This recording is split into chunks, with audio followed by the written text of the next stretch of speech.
Assalamualaikum warahmatullahi wabarakatuh. Alhamdulillah, syukurillah wa nikmatillah. Allahumma sholli ala Muhammad wa ala alihi wa sahbihi ajmain. Amma ba'd.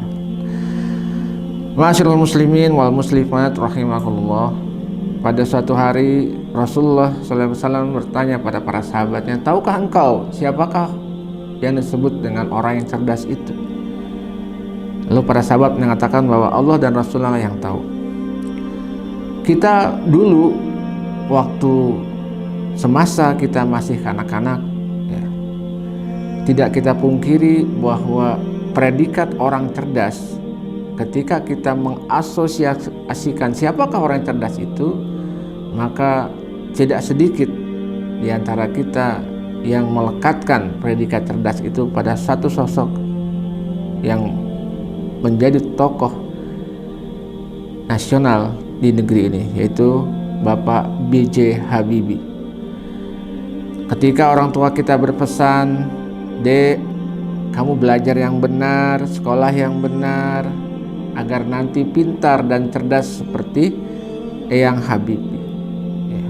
Dek, kamu harus serius belajar agar nanti sukses seperti Bapak B.J. Habibie," dan seterusnya dan seterusnya. Atau predikat cerdas juga bisa dilekatkan kepada seorang anak atau siswa yang senantiasa mendapatkan beasiswa misalkan, ya. Atau nilai IPK-nya bagi mahasiswa yang kumlot, IPK-nya di atas 4 dan seterusnya, ya. Nah, predikat-predikat cerdas ini, ya, ternyata tidak menjadikan arti yang sebenarnya yang dimaksud oleh Rasulullah di hadis yang disebutkan di awal tadi. Lalu siapakah yang dimaksud orang yang cerdas menurut Rasulullah SAW? Rasulullah melanjutkan bahwa orang yang cerdas adalah orang yang selalu mengingat kepada kematian. Ma'asyiral muslimin rahimakumullah. Kita lanjutkan pembahasan kita pada kesempatan yang kemarin, bahwa ketika kita menjadikan kematian sebagai nasihat dalam kehidupan kita, maka kita akan merasakan hidup ini netral. Hidup ini menjadi tidak larut dalam gemerlap kehidupan dunia. Karena Rasulullah mengatakan bahwa kematian itu adalah penghancur dari segala kelezatan dunia.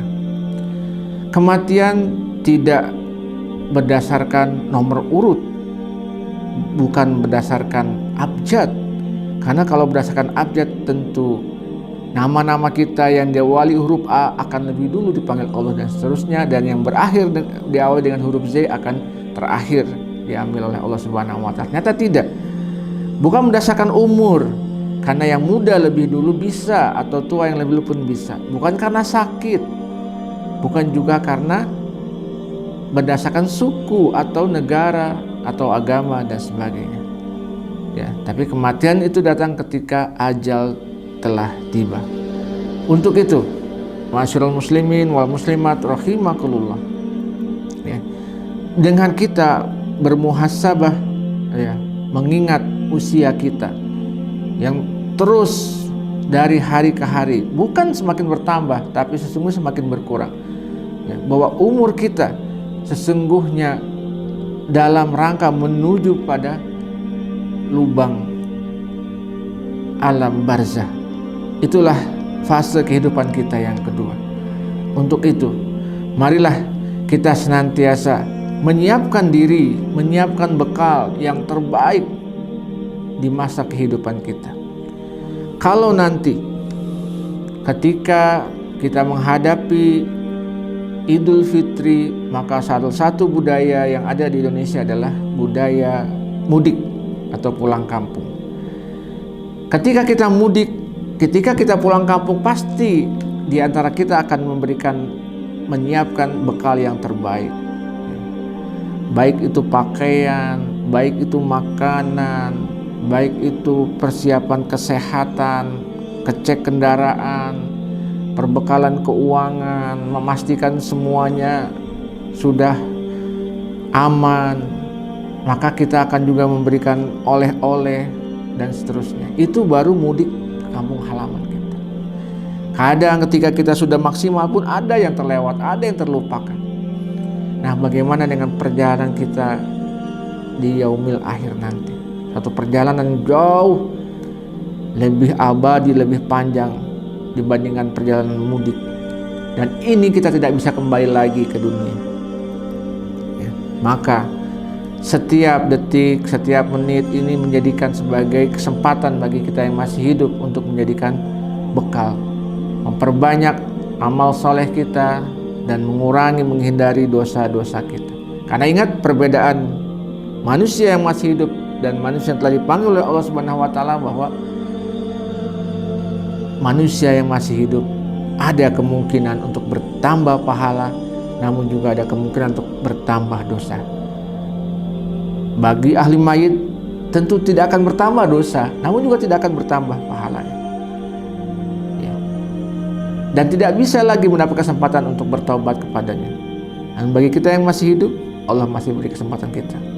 Maka jadikan sisa hidup kita per detik, per menit, hari per hari, pekan per pekan, sampai akhir hayat kita dalam rangka ibadah kepada Allah Subhanahu wa taala. Semoga dengan Ramadan ini kita jadikan Ramadan yang terbaik bagi kita, untuk sama-sama kita memperkaya bekal kita, memperbanyak bekal kita. Ingat, tidak ada satupun amal yang akan Allah